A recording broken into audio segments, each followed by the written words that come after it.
감사합니다. 오늘 함께 나눌 말씀은 마태복음 13장 24절에서 30절입니다. 왜 갑자기 마태복음이냐면 오늘이 5주차여가지고 5주째가 있으면 약간 교회에 관련된 말씀들을 하나씩 나눠보기로 그때 제가 얘기를 좀 했거든요. 그래서 오늘 마태복음 13장 24절에서 30절 함께 읽고 말씀 나누겠습니다. 주보에도 있고요. 화면에도 나오니까 한 목소리로 함께 읽으면 좋겠습니다. 함께 읽겠습니다.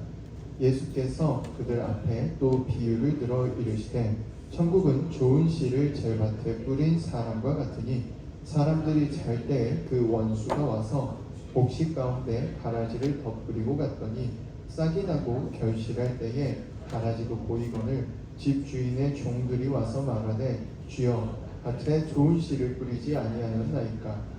그런데 가라지가 어디서 생겼나이까. 주인이 이르되 원수가 이렇게 하였구나. 종들이 말하되 그러면 우리가 가서 이것을 뽑기를 원하시나이까. 주인이 이르되 가만두라. 가라지를 뽑다가 곡식까지 뽑을까 염려하노라. 둘 다 추수 때까지 함께 자라게 두라. 추수 때에 내가 추수꾼들에게 말하기를 가라지는 먼저 거두어 불사르게 단으로 묶고 곡식은 모아 내 곡간에 넣으라 하리라. 아멘. 네. 오늘 함께 나눌 말씀의 제목은 예수님입니다. 맞습니다. 날이 많이 덥죠? 그러니까 진혁쌤도 덥다고 얘기를 하셨는데 밖에 놀아나기가 너무 더워서 어제는 폭염주의보 내렸나요? 경보 내렸나요? 그래가지고 밖에 나가지 말라고 안전문자가 계속 들어와가지고 확실히 덥긴 덥구나 그렇게 생각을 했습니다. 다들 건강 조심하시고 또 에어컨 틀어놓은데 더운데 갑자기 들어가면 감기 걸릴 수 있으니까 좀 예민하신 분들은 거북 같은 거 꼭 하나씩 챙겨 다니면 좋을 것 같아요. 말씀 본격적으로 나누겠습니다. 오늘 예수님에 대한 얘기를 나눌 거예요. 사실 오늘 읽은 말씀은요, 천국에 관한 비유 중에 일부분입니다. 천국에 관한 비유가 여럿이 쭉 나오는 부분이 있는데 거기서 이런 얘기가 나와요.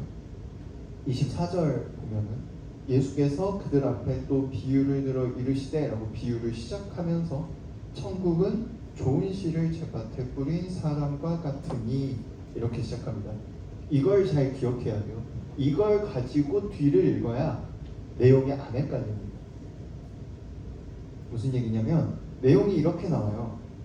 사람들이 잘 때 원수가 와서 나쁜 씨앗을 뿌렸습니다. 가라지를 뿌렸어요. 그리고 나서 나중에 자라서 열매가 맺을 때쯤 되니까 이제 그때 가서 구분이 되는 거예요.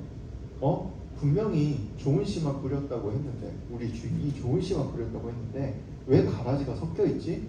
그래서 종들이 주인에게 따집니다. 가가지고 따져요. 왜 따졌을까 생각을 해보면 결국 누가 걷어들여야 돼? 종들이 걷어들이겠죠.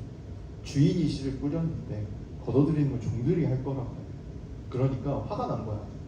아니 주인님 당신 좋은 분이고 우리한테 거짓말 한 적 없는데 왜 좋은 씨 뿌렸다고 거짓말 했어요? 이렇게 따진 겁니다. 그랬더니 주인이 아니다. 너희가 나 알지 않냐. 나 좋은 씨만 뿌렸다. 원수가 아마 저 나쁜 사람이 아마 밤에 몰래 뿌린 것 같아 라고 했더니 이제 종들이 약간 미안했는지 이렇게 말합니다. 그러면 저희가 먼저 가라지를 다 뽑을까요? 근데 주인이 이렇게 말합니다. 보라, 뽑다가 좋은 곡식도 다치게 할까봐 염려된다.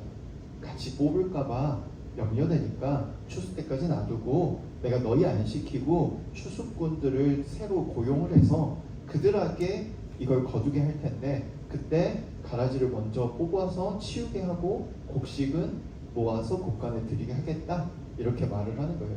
그리고 이 마태복음 13장 뒷부분에 보면 이 비유를 예수님이 제자들에게 풀어주는 내용이 있어요. 뭐라고 풀어주냐면 좋은 씨를 뿌리는 농부는 예수님, 인자, 예수님이다. 예수님 당신이시고 밭은 세상이고 좋은 씨앗은 하나님 나라에 들어갈 수 있는 사람들이다. 그리고 나쁜 씨앗, 가라지는 하나님 앞에 불법을 행하는 자들, 악의 자녀들이고 그 가라지를 뿌린 원수는 마귀다 이렇게 말을 합니다. 그리고 추수 때는 마지막 때, 세상의 마지막 때고 추수꾼들은 천사들인데 마지막 때가 오면 가라지를 거두게 될 거라 먼저. 그때 어떤 기준으로 거두느냐? 나라를 혼란하게 하고 불법을 행하는 자들이 가라지가 된다. 그래서 그들을 불에 던진다. 이렇게 비유를 풀어주고 있습니다. 근데 제가 아까 뭐라 그랬죠? 이 말씀을 읽으려면 뭘 기억해야 된다고요? 24절을 보면 천국은 좋은 씨를 제 밭에 뿌린 사람과 같다. 이 말씀의 핵심은 여기 있는 거예요. 천국이 좋은 씨를 뿌린 사람과 같다는 겁니다. 이게 핵심이에요. 조금 어려운 얘기인데 지금은 모내기를 하고 밭을 갖고도 고랑을 다 만들어 가지고 그 고랑에다 이렇게 심으니까 밭 2랑과 고랑 사이에 이렇게 딱 구분해서 심으니까 잡초가 나도 뽑기가 좋잖아요. 근데 예수님이 사셨던 그 시대에는 아직 그런 농법이 발달하지 않았어요. 그리고 특히나 그쪽 지역은 너무 비옥해가지고요. 그냥 씨앗을 뿌려놓으면 알아서 자라거든요. 알아서 자라요. 관리할 필요가 없어. 그러다 보니까 사람들이 굉장히 늦은 시기까지 어떻게 농사를 짓냐면 그냥 씨를 뿌립니다. 밭에다. 그럼 뿌려요. 거기다가 원수가 나쁜 씨를 뿌리면 어떻게 되겠어요? 막 뒤섞여서 자라겠죠. 당연히 구분해서 뽑기가 너무너무 힘들 거예요. 너무너무 힘들 거예요. 그런 상황을 생각을 해보자고요. 밭이 세상이라고 하셨어요. 우리가 그 세상에 살아가고 있는 뭔지는 모르지만 곡식이 될 수도 있고 가라지가 될 수도 있지만 그 세상을 살아가고 있는 풀이라고 생각을 해봅시다. 우리가. 그러면 우리가 우리 스스로가 잡초인지 곡식인지 알 수 있어요. 우리 스스로가. 알 수 없죠. 우리는 알 수 없어. 내 옆 사람이 곡식인지 잡초인지 알 수 있어. 옆 사람 얼굴 한번 이렇게 봐보고 이 사람이 좋은 사람인지 나쁜 사람인지 알 수 있어? 딱 보고 없잖아. 우리는 안다고 착각하긴 하지만 가끔씩 이 사람은 반드시 나쁜 사람일 거라고 생각할 때가 참 많지만 사실 알 수 없단 말이야. 알 수 없어요. 왜 알 수 없을까? 좋은 점도 있고 나쁜 점도 있어서 그래요. 그러면 비유를 해석해준 부분 오늘 읽진 않았지만 거기로 가볼게요. 마지막 때에 어떤 사람들을 뽑는다고요? 나라를 혼란하게 하고 불법을 행하는 사람. 뭘로 구분했어요? 행동으로 구분합니다. 성경에 가끔 그런 말이 나와요. 그 사람을 알지니 그 열매로 안다. 이때 말하는 열매가 뭐냐면 그 사람의 마음으로부터 비롯된 행동을 말합니다. 행실이라고도 우리가 부르는데 행동을 말합니다. 그 행동과 그 삶의 전반적인 태도를 통해서 이 사람은 이런 사람이구나 라고 판단한다는 거예요. 하나님도 그렇게 하신다는 건데 언제 하신다고요? 마지막 때에. 우리는 그때 판단하고 싶어 하는데 하나님은 마지막 때에 가서 하시겠다는 거예요. 그리고 아까 다시 한번 말할게요. 이 말씀의 핵심이 뭐라고? 좋은 씨를 뿌린 이 사람이 곧 천국이라고. 하나님이 곧 천국이고 예수님이 곧 천국이라는 거예요. 언제 판단하기 때문에 마지막 때 판단하는 거예요. 그래서 천국인 거예요. 왜? 우리는 사실 알 수 없어. 우리 안에 섞여 있거든. 좋은 면도 있고 나쁜 면도 있어요. 그리고 열매를 통해 안다는 건 뭐냐면 내가 설령 좋은 씨앗이라고 할지라도 열매를 맺지 못하면 나는 나쁜 존재가 된다는 거예요. 그래서 성경이 전제하는 바는 이렇습니다. 모두가 다 사실 좋은 씨앗이고 좋은 곡식인데 그 중에 누군가가 나쁜 영향을 받던지 아니면 나쁜 유혹에 빠졌던지 혹은 내가 포기해버려서 자라나지 못해서 열매를 맺지 못하게 될 수 있어. 하나님이 끝까지 기다려 주실 거니까 그 안에만 원래대로 돌아와. 그래서 우리는 많은 착각을 하곤 해요. 교회 다니다 보면 이게 뒤집혀가지고 착각을 합니다. 야, 바르게 살아야 구원받지 라고 자꾸만 말을 하게 되는 거예요. 아니요. 이미 기다려주고 계신 이 순간이 구원이에요. 어떤 사람들은 이렇게도 말합니다. 교회 안 다니는 사람들이 하는 말인데 야, 신이 어디 있어? 신이 만약에 있으면 저 나쁜 사람들이 저렇게 잘 될 수가 없잖아. 그런데요, 성경에 따르면요, 남을 보고 화를 내면 살이 난 거고요. 이성을 보고 예쁘다, 잘생겼다, 멋있다, 저 사람을 사귀어보고 싶다 라는 생각을 하면 가늠한 겁니다. 무슨 말인지 알겠어요? 마음 먹는 순간 이미 하나님 앞에서는 죄를 지은 거라는 거예요. 그러면 세상에 그 누구도 만약에 그때 하나님이 벌하시면 어떻게 돼요? 그 누구도 살아있을 사람이 없는 거예요. 난 한 번도 화낸 적 없는데요 하는 사람. 네, 있습니다. 잘생긴 친구, 예쁜 친구를 보고 한 번도 내 거였으면 좋겠다 생각한 적 없다. 난 정말 순수하다. 없죠. 네. 우리들이 누구도 자유로울 수 없는 거예요. 물론 진짜로 내 마음을 컨트롤을 잘해서 순간 그런 생각이 들 때 뺨을 이렇게 때려가지고 야 그러면 안 돼, 정신 차려 할 수도 있겠지만 우리 마음에 그런 마음이 품는 순간 누구나 다 죄인이다라고 하면 하나님의 기준에 따르면 제대로 된 사람이, 심지어 하나님의 벌에서 벗어날 사람이 하나도 없는데 예수님께서 말씀하시는 거예요.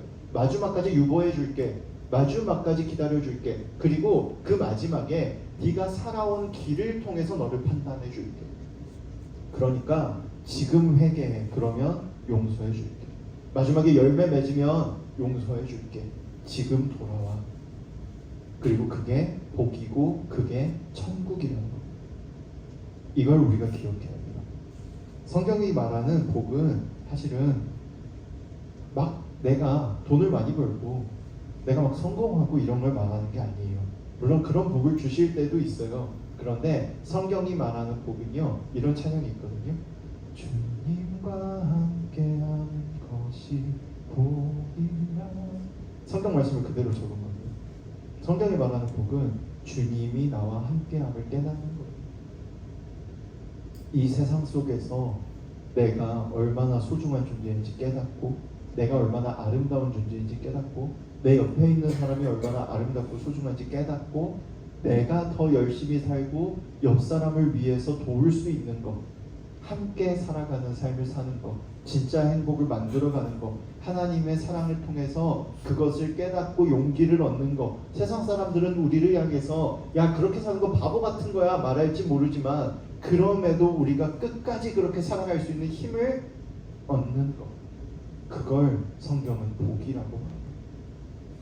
우리가 다 그렇게 살 수 있으면 좋겠어요. 왜냐면 그렇게 살면 후회가 없거든. 후회가 없거든. 뭘 선택하면 늘 후회가 남잖아요. 그런데 내가 나를 위해서, 내가 내 이웃을 위해서 살면 후회가 남지 않고, 하나님의 사랑 안에 우리가 함께 살아갈 수 있으면 좋겠습니다. 기도하겠습니다. 감사합니다. 손 모으고 눈 감아주시고, 우리 마음속에 있는 생각들을 좀 떠올렸으면 좋겠습니다. 내가 보잘것없는 것 같은 순간이 있었다면 그걸 떠올려 주셔도 좋고, 누군가에게 속상하거나 누군가가 미운 적이 있다면 그걸 떠올려 주셔도 좋습니다. 그리고 기도했으면 좋겠어요. 하나님, 나를 사랑해 주셔서 감사합니다. 내가 열매 맺기 원합니다. 저 사람도 사랑하시는 걸 압니다. 내가 열매 맺기 원합니다. 도와주세요. 함께 해주세요. 목소리 내실 수 있는 분은 내셔서 기도하시고요. 마음으로 하실 분들은 마음으로 하시기 바랍니다. 기도합니다.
언제나 우리를 사랑하시고 우리 곁에 계심을 믿습니다.